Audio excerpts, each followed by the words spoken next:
Aproveitar que você está de pé, abra sua Bíblia no livro do profeta Jonas. Glória a Deus. Eu quero louvar a Deus por essa banda. Glória a Deus. Quero louvar a Deus pela vida de vocês. Deus nos abençoe. Nós só estamos orando por um guitarrista, não é isso? E Deus vai preparar, não é, irmãos? Em nome de Jesus. Livro do profeta Jonas. Gente, eu vou ler o capítulo 4. Aleluia. Glória a Deus.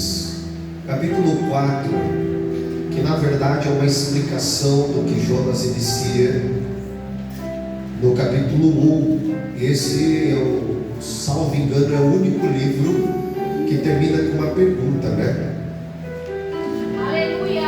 Capítulo 4, verso de número 1. O texto diz assim: mas isso desagradou extremamente a Jonas, e ele ficou irado, e orou ao Senhor, e disse: ah, Senhor, não foi esta minha palavra, estando ainda na minha terra? Olha que interessante, ele revela o coração dele no capítulo 4 sobre aquilo que está escrito no capítulo de número 1. E orou ao Senhor e disse: ah, Senhor, não foi esta minha palavra, estando ainda na minha terra? Por isso é que me preveni, fugindo para Tarsis, pois sabia que é um Deus compassivo, misericordioso, longânimo, grande em benignidade, e te arrepende do mal. O tema da nossa noite é o Deus misericordioso.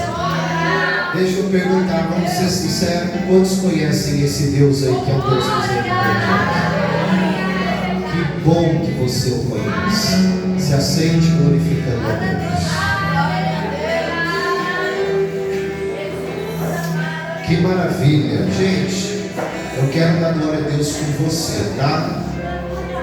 Foi arrecadada aqui as ofertas dos irmãos, e o valor total foi o valor de... Aqui já está, a senhora já colocou o valor aqui também, né? Tá com a senhora também? Tá, então tá bom. Consegue pegar lá para a gente colocar aqui? Eu quero louvar a Deus. Arrecadou um valor de 485 reais. Ó, eu nunca fiz isso aí não, primeira vez, tá? Alguém gostaria de dar 15 reais para fechar 500 reais? Alguém gostaria? A Lídia vai dar 15 reais. Isso aqui não é quem dá mais não, viu, irmão? Pelo amor de Deus. Né, Glauber? Eu nunca fiz isso não. É só para completar os 500, tá bom? Cadê a tesoureira dessa igreja? Marca aí. Dinheiro aqui não fica na mão do pastor não, viu? Tem tesoureira da igreja. 500 reais. Você pode aplaudir a Jesus por isso? Eu acho que não é nada para né? Irmãos, eu acredito que vai ter dias que a gente vai conseguir dar 5 mil reais de oferta, né? Mas quando a gente não consegue chegar lá, eu acredito que 500 reais já vai ser uma grande ajuda para uma família que perdeu muitas coisas, né? Fora a roupa, fora o alimento, e nem sei se ele vai ter alimento, mas está tudo ali guardadinho, tá? Então já está com a tesoureira. Amanhã nós vamos lá levar para as pessoas. E eu não gosto de ficar gravando, porque às vezes a pessoa se sente mal, né? Tá bom? Mas os irmãos confiam, né? Depois faz o Pix e mostra aí para a igreja, no grupo da igreja, tá bom? Meus irmãos, Will Passur é o Deus misericordioso. E Jonas vai apresentar esse Deus para a gente no momento de muita dúvida. Sua cabeça está em conflito, em confusão. E ele vai chegar ao momento que ele vai pedir para que Deus tire a vida dele. Nesse mesmo capítulo de número 4. Só que Deus é um Deus que sempre chama o povo à racionalidade. Deus nunca vai na onda da sua oração. Pare e pense. Pare e pense. Irmã Elaine, se Jesus tivesse entendido todas as nossas orações malucas que às vezes a gente faz, e às vezes é a oração do pensamento, que a Bíblia diz que Deus conhece, antes mesmo de chegar na nossa boca, Deus conhece o que a gente está pensando. E ele pede para que Deus tire a sua vida. E Jesus disse para ele, Deus disse assim para ele: você faz isso bem no que você está pensando, Jonas? É como se Deus estivesse dizendo assim: acho que está faltando um parafuso na tua cabeça, que acho que você não está pensando muito bem não, acho que você está meio atrapalhado das ideias. Então Deus, ele nunca vai concordar com um pensamento que não tem fundamento. Deus, ele sempre vai responder orações que estão alinhadas com o seu propósito. Então nesta noite eu gostaria de falar de um Deus que alinha o coração de profetas. Você conhece esse Deus que alinha o coração de profetas? Eu não sei você, mas o meu coração já se desalinhou, minha mente já se desalinhou, e Deus veio e alinhou o meu coração e a minha mente. Então essa noite, a primeira coisa que a gente precisa aprender no texto ou no livro de Jonas é que no livro de Jonas o principal personagem, ou o personagem principal, não é Jonas, não é o grande peixe, não são os ninivitas, mas o principal personagem do livro de Jonas se chama Deus, o Todo-Poderoso. Eu gostaria de falar que na nossa vida nós temos capítulos, nós temos versículos, mas o principal personagem da nossa vida não somos nós, mas é o Deus a quem nós servimos, esse Deus Todo-Poderoso. Aleluia. E Deus, ele vai fazer um alinhamento no coração do profeta Jonas, porque Deus, ele tem um projeto para a cidade de Nínive. Por mais maluquice que pareça, a Bíblia vai dizer que a loucura de Deus é mais sábia do que os homens. E Deus, ele tinha um projeto sobre a cidade de Nínive. E qual que era o projeto de Deus? Deus queria salvar a cidade de Nínive. Deus queria salvar os assírios. Nós não entendemos o motivo e porquê, mas nós sabemos que Deus é um Deus misericordioso, é um Deus bondoso. Isso aqui já me ensina algo maravilhoso, que existem pessoas na nossa família que a gente já está orando por um tempo. Tem alguém aqui assim? Você já está orando por uma pessoa faz um tempo, está buscando, está batendo, está pedindo, e parece que quanto mais você busca, mais as coisas estreitam, mais os caminhos se fecham. Você ora e de manhã está chegando da balada, à noite está indo para outra, está aquela loucura, aquela bagunça, aquela coisa toda atrapalhada, mas no plano de Deus, Deus tinha um plano de salvação para a vida e para os moradores de Nínive. Então tem esperança para aquele teu parente que para você queria abandonar, deixar de lado. Deus está dizendo: eu tenho salvação para esta vida, eu tenho salvação para esta casa, eu tenho salvação para esta família, e eu quero usar você. Você vai ser o agente que Deus vai usar. Tem alguém aqui que está entendendo já esta palavra? Que Deus tem salvação para alguém que talvez você não está dando valor, mas Deus está dizendo: é Ele que eu quero, é ela que eu quero, é Ele quem eu vou atrás, é Ele quem eu vou perseguir para achar salvação. Eu aprendo nisso. Só que para que isso fosse verdade, Deus tinha que alinhar o coração desse profeta. Por quê? Porque a ótica de Deus, o olho de Deus para esse povo, Deus estava dizendo assim: Jonas, eu vou te levantar, eu vou te dar uma palavra, porque isso está no capítulo de número 1. Eu vou te levantar, vou te dar uma palavra, e a sua palavra vai ser uma palavra de alinhamento também para essa cidade, para os ninivitas. E Deus coloca uma palavra na vida deste homem para que ele fosse até essa cidade pregar. Por quê? Porque para Deus eles estavam vivendo um estilo de vida incorreto. Eles estavam vivendo um estilo de vida diferente do padrão de Deus. Eles estavam vivendo, e se eles continuassem a viver dessa forma, eles estariam completamente perdidos. E o Senhor Deus disse isso a Jonas. Nesse primeiro ponto, Jonas, ele enxerga do mesmo jeito que Deus. Então Jonas, ele está alinhado com o pensamento de Deus.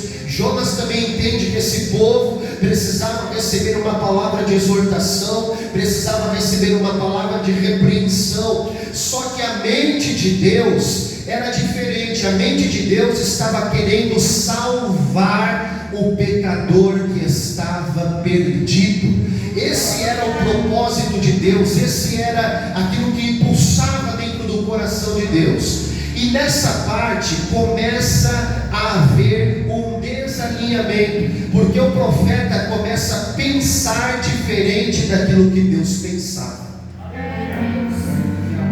Até um tempo atrás o profeta estava pensando exatamente como Deus pensava.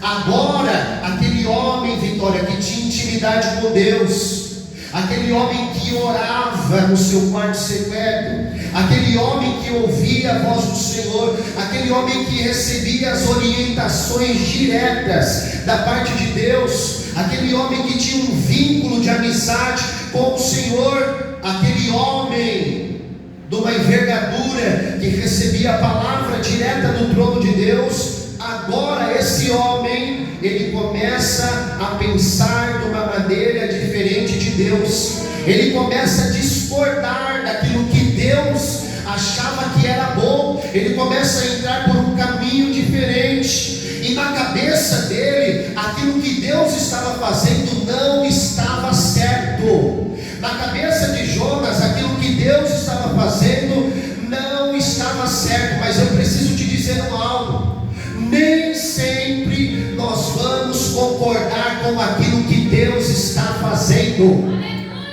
E eu preciso te dizer algo: é muito bom, pastores, quando a gente concorda. É muito bom quando Deus diz assim: eu vou fazer isso. Aí você diz: meu Deus, isso mesmo, Senhor, que maravilha, é esse o caminho. Parece que a gente está querendo ensinar a Deus o caminho que Ele deseja fazer. Só que existem alguns momentos sobre a nossa vida que o Senhor vem por caminhos diferentes, o Senhor vem por estradas diferentes, porque nós não conhecemos o dia de amanhã, e Deus, Ele já está no dia de amanhã.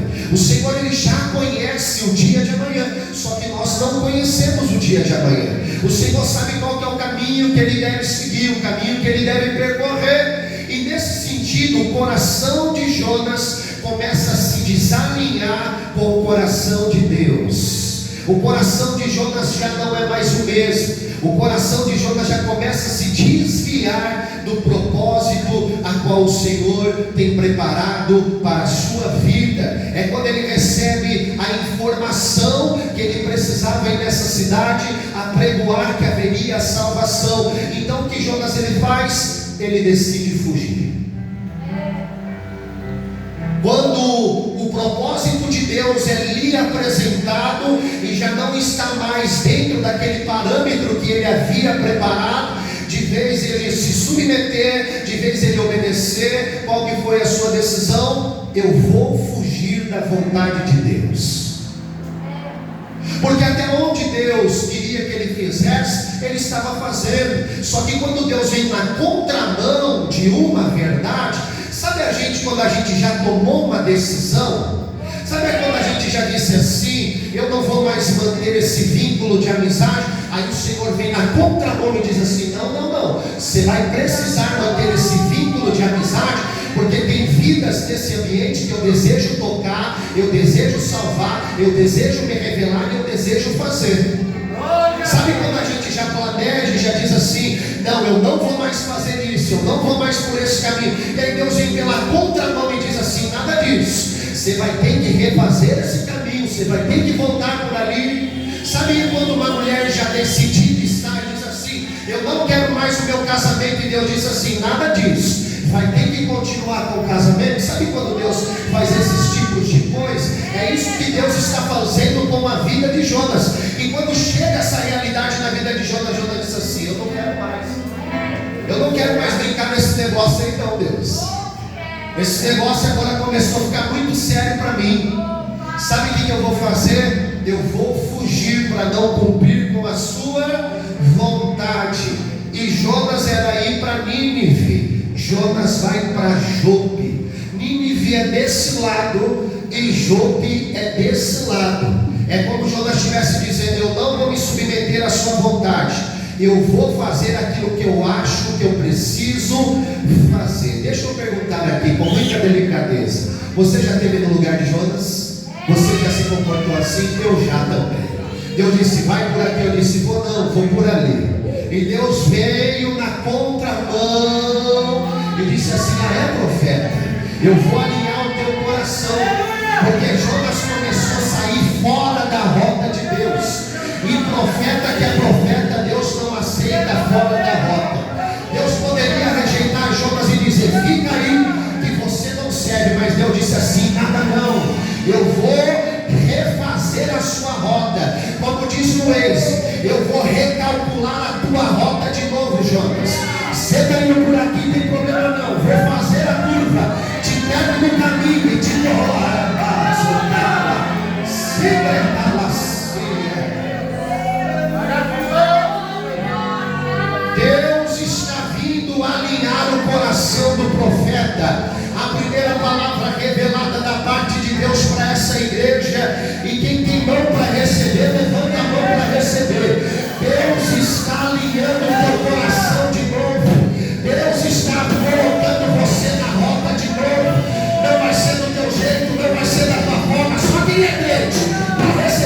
coração do profeta. Deus não diz assim, ó, está descartado. Deus falou assim, mas vou recalcular a rota de novo. Eu gostaria de dar 4 pontos para a gente já caminhar.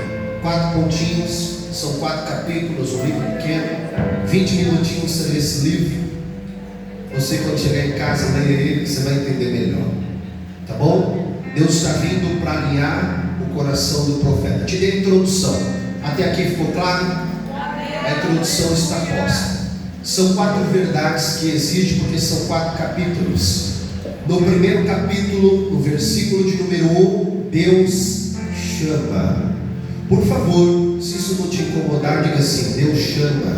Deus chama. No capítulo de número 2, segunda verdade, Vitão, segunda verdade, Deus ouve e responde oração. Podemos repetir isso? 1, 2, 3. Deus ouve e responde oração. Uma coisa que eu aprendi, irmãos, que Jonas no início ele era menino. E a oração de menino Deus ouve, mas Deus responde só a oração de quem é maduro. Aleluia! Não foi isso que a gente aprendeu? Aleluia! Deus ouve oração de menino, mas Deus responde a oração de maduros. Capítulo 2. Capítulo de número 3, estou sintetizando para a gente entender, já estou caminhando. Capítulo de número 3, terceira verdade, Deus perdoa. Deus perdoa. Vamos repetir? 1, 2, 3. Deus perdoa. Ficou horrível, gente. Vamos fazer direito, hein? 1, 2, 3. Deus perdoa. Vocês sabem fazer melhor. No capítulo de número 4, aí aqui está o tema, porque o capítulo de número 4 explica tá bom? Capítulo de número 4, Deus é misericordioso. Lembra que ele vai revelar isso? Ele falou: sabe porque eu não fui para mim e vi, Glauber? Eu já sabia. Levantou a plaquinha assim: eu já sabia. O Senhor ia perdoar eles, eu já sabia desse negócio. Deus é misericordioso. Vamos repetir? 1, 2, 3. Deus é misericordioso. Lembra que eu disse que o personagem principal do livro de Jonas, quem que é? Deus. Então são 4 capítulos falando a respeito de Deus. Ok? A mensagem principal não é Jonas, não é o grande peixe, não é os ninivitas. A mensagem principal é Deus. E o primeiro ponto é que Deus chama. Capítulo 1, verso 1. Deixa a Bíblia aberta aí. Quem tem Bíblia, capítulo 1, verso 1. Aleluia! Quem não tem, por favor, acompanhe no telão. Capítulo 1, verso de número 1, diz assim: E veio a palavra do Senhor a Jonas, filho de Amitai. Aqui o texto está revelando a maneira como Deus se revelou a Jonas, como Deus vai chamar esse homem aqui. O texto está escrito: a palavra de Deus veio. Não explica a maneira como essa palavra chegou até Jonas, mas a verdade é que a palavra ela veio, a palavra chegou. Irmãos, e vamos ser sinceros, irmão Noedson, quando a palavra de Deus chega, tudo muda na nossa vida, irmãos. Até o momento que a gente não tem conhecimento da palavra de Deus, nós andamos como queremos, fazemos o que nós queremos. Mas quando a palavra de Deus ela chega, tudo muda sobre a nossa vida.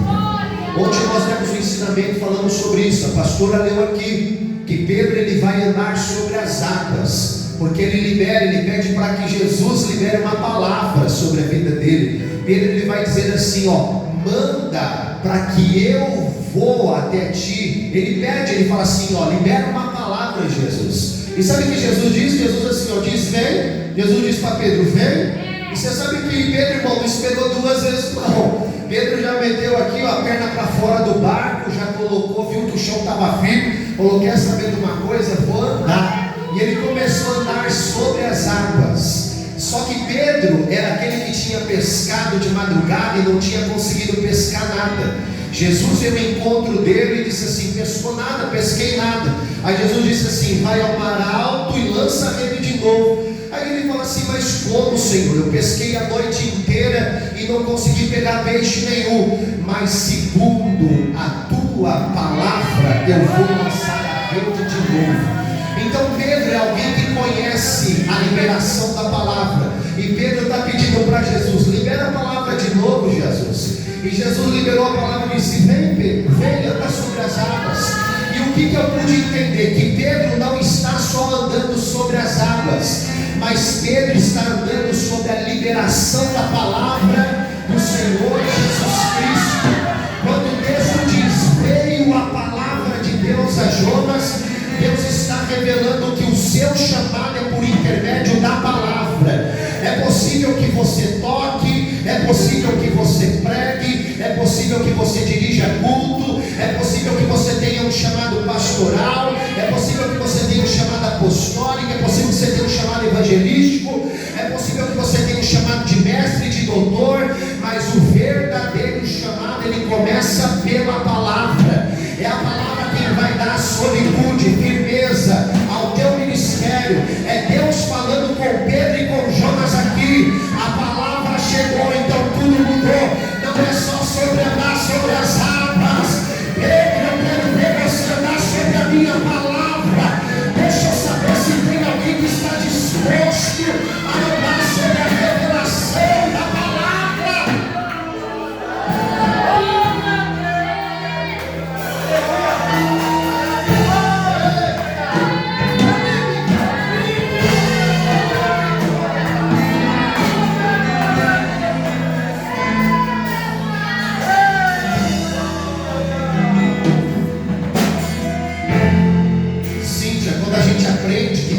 Sobre a palavra, nada mais é do nosso jeito, tudo muda, Alex. Eu costumo dizer, antigamente, quem mandava lá em casa era minha esposa. Hoje em dia, quem manda lá em casa é Jesus Cristo de Nazaré. Porque hoje em dia não é mais eu, não é mais ela.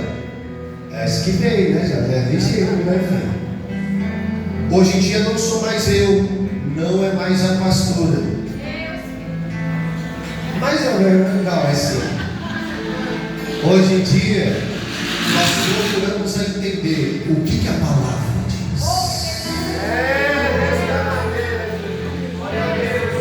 Eu declaro que a sua casa andará sobre a palavra de Deus. E o que diz em Deuteronômio 28? Se você obedecer às bênçãos de Deus, vão correr. Você vai estar aqui, ela vai estar vindo. Peraí, rapaz, quero te pegar, quero te incomodar. A gente vive ao contrário das igrejas hoje. A bênção está lá e os crentes tudo aqui. Espera aí, bênção, que eu quero te pegar. Que a gente é bom de cumprir princípio.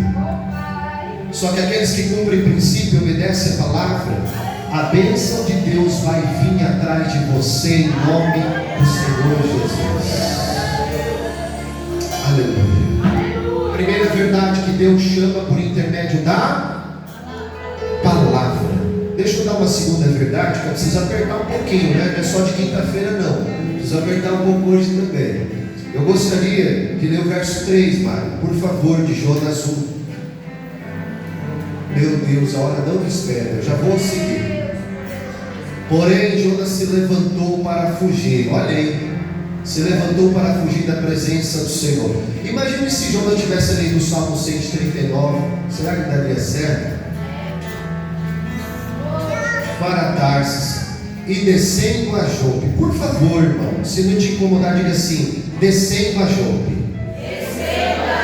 Há 4 lugares que Jonas vai descer que nós precisamos evitar.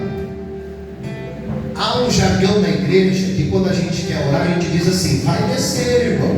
E esse é positivo.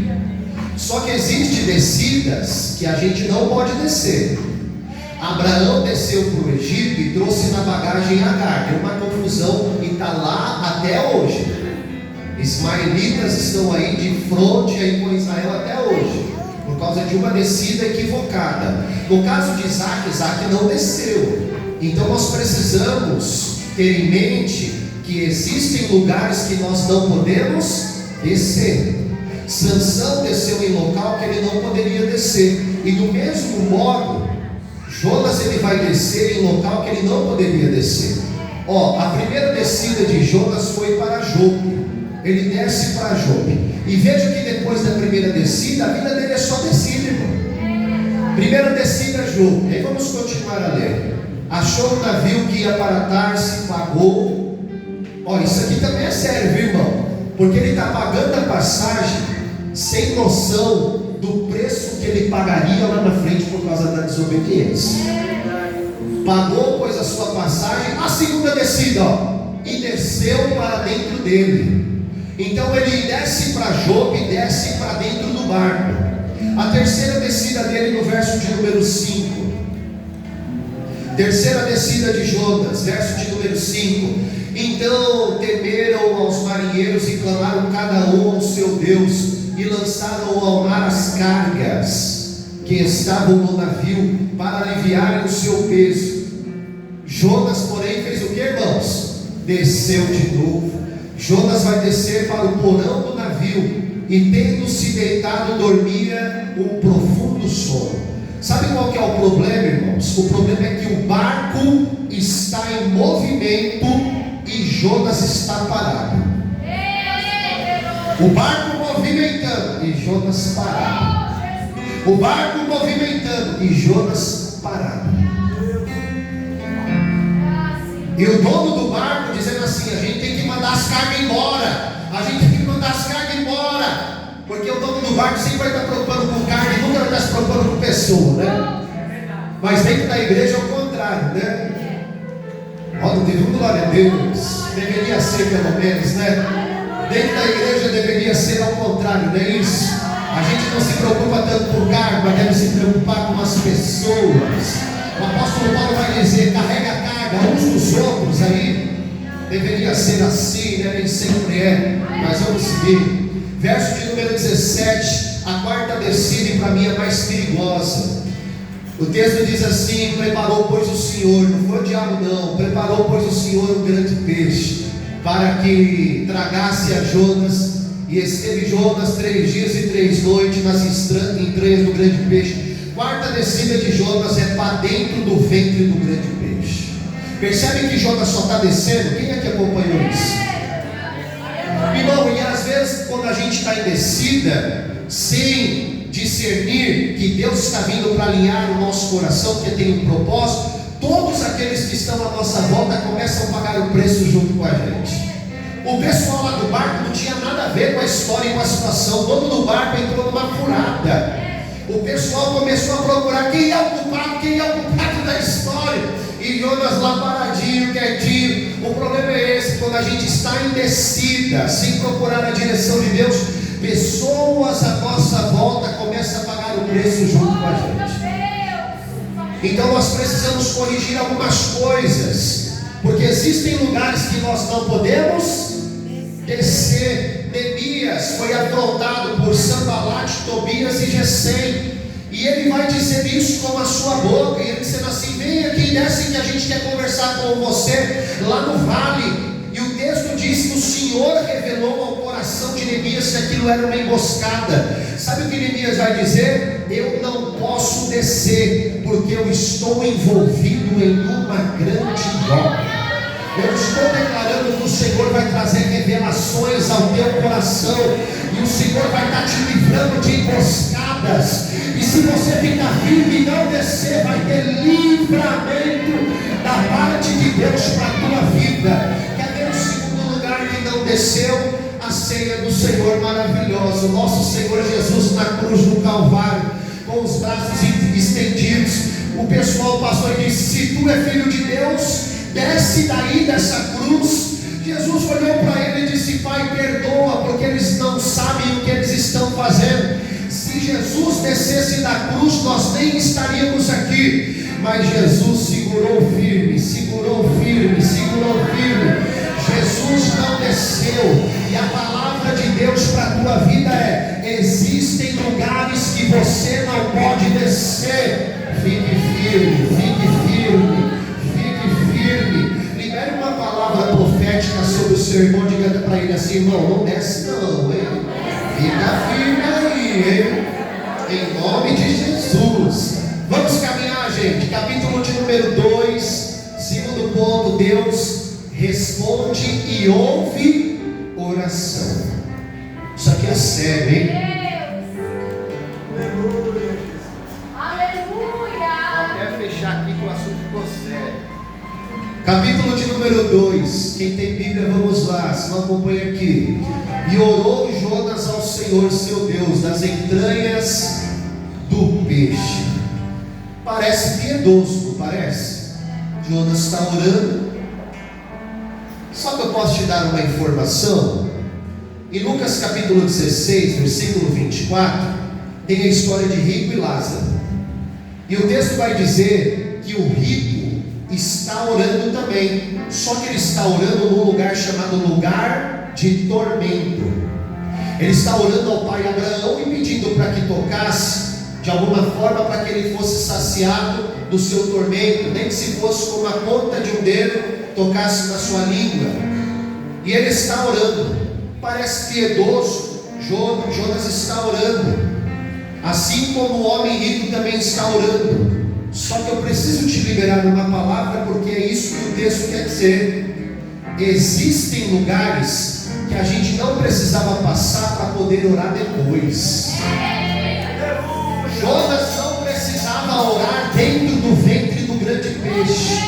Se Jonas tivesse orado antes, não tinha barriga de peixe preparada para Jonas. Então tem lugares que a gente está passando, foi porque a gente não orou antes. Só que como eu disse que a história não tem nada a ver com Jonas, quem pode dar glória a Deus aí? A história tem a ver com Deus. Então o sentido da oração não é Jonas. Lá no versículo de número 10, então no versículo de número 7, o texto diz assim, quando desfaleci em mim a minha alma, lembrei-me do Senhor, e Ele entrou a minha oração no seu santo templo. Olha o que ele vai dizer: os que me observavam as falsas vaidades deixavam a sua misericórdia. Não é isso aqui não, peraí. Aqui, verso de número 3 em diante do capítulo 2. Porque tu me lançaste no profundo, no coração dos mares, e a corrente das águas me cercou. Todas as ondas e as tuas vagas têm passado por cima de mim. E eu disse: lançado estou de diante dos teus olhos. Todavia tornei a ver o teu santo templo aqui, e as águas me cercavam até a alma, e o abismo me rodeou, e as algas se enrolaram na minha cabeça. Jonas está dentro do ventre do grande peixe, e o texto vai dizer que as algas começam a envolver o seu pescoço. Nesse momento, Jonas está quase desmaiando, Jonas está quase desfalecendo. Aí o texto diz que ele se lembra do Senhor e ele vai fazer uma oração. E esse texto é formidável, porque Deus, além de ouvir, Deus responde oração. Então, como eu disse que o texto não tem a ver sobre Jonas, tem a ver sobre Deus, eu sei que nesse ambiente que não era para você estar, mas está, se você orar, o Senhor vai ao teu encontro em nome do Senhor Jesus. Vamos para o capítulo de número 3. Isso daqui para mim também é algo maravilhoso, porque Deus, Ele perdoa. No capítulo de número 3, o texto diz assim: e veio a palavra do Senhor segunda vez a Jonas. Isso daqui para mim é um sentido de perdão, porque vamos ser sinceros, a gente não gosta de falar nem duas vezes com os nossos filhos, imagina um terceiro. Na segunda vez a pastora diz: menino, você já está assim, ué. Na primeira vez é delicado, na segunda vez a gente já está assim. Na primeira vez a gente tem mais paciência, mas segunda vez já está assim.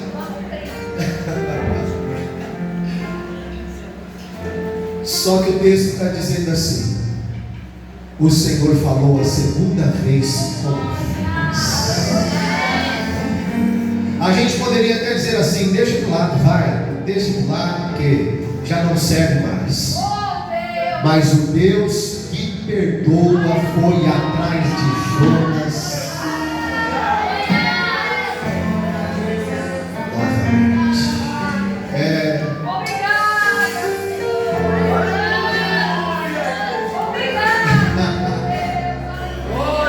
Pedro achou que estava tudo perdido, porque havia negado Jesus 3 vezes. Mas lá vem Galileu da praia andando sobre as águas. João 21, a cena se repete. Vocês pescaram? Tentando, porque pescamos a noite inteira e não conseguimos pescar nada. Agora o Galileu diz assim: ó, lança a rede, só que lança ela do lado direito. E aí Pedro vai dizer assim: sobre a tua palavra eu vou lançar a rede. Lançou a rede, 153 grandes peixes começaram a puxar, a puxar, a puxar. A rede não se rompeu, o barco foi cheio de peixe, ao ponto dele dizer assim: ó, vem aqui, tem peixe para ser compartilhado com outras pessoas. E não é que o Galileu mandou ele fazer uma fogueira? Faz uma fogueira aí para mim. Por quê? Porque eu estou chegando para resolver o negócio. Pedro, tu me amas, Pedro? E pergunta 3 vezes para ele, porque ele tinha negado 3 vezes e Deus está perguntando para ele 3 vezes de novo. Alguém poderia dizer: Pedro não serve, deixa Pedro de lado. Mas o Galileu está vindo pela segunda vez atrás de Pedro de novo.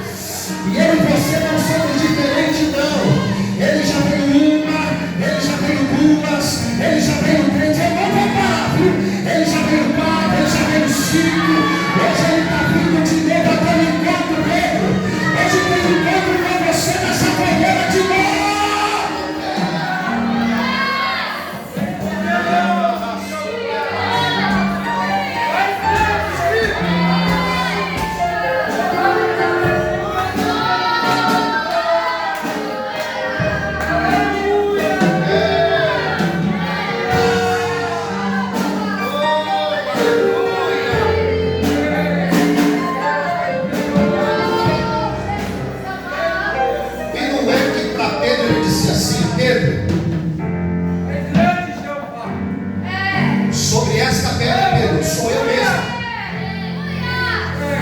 Edificarei a minha igreja, mas as chaves estarão na tua mão, e aquilo que será ligado aqui na terra vai ser ligado no céu. Ei, Pedro, ele está vindo de novo. Você consegue ver ele vindo de novo?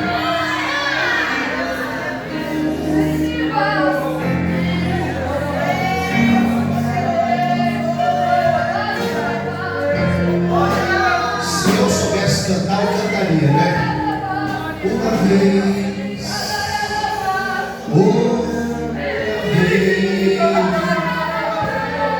vai em frente, pede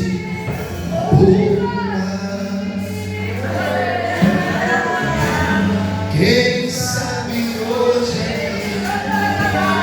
angústias vão ter fim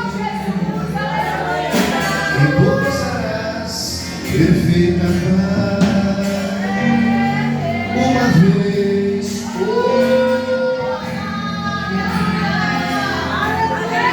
consegue vir o Galileu vindo de novo? Parece que eu estou escutando os passos do Galileu vindo de novo. Nada muito alto, mas ele vindo de novo e dizendo: tem perdão hoje de novo, tem mesa hoje de novo. E alguém pensou que você não seria mais, Jonas?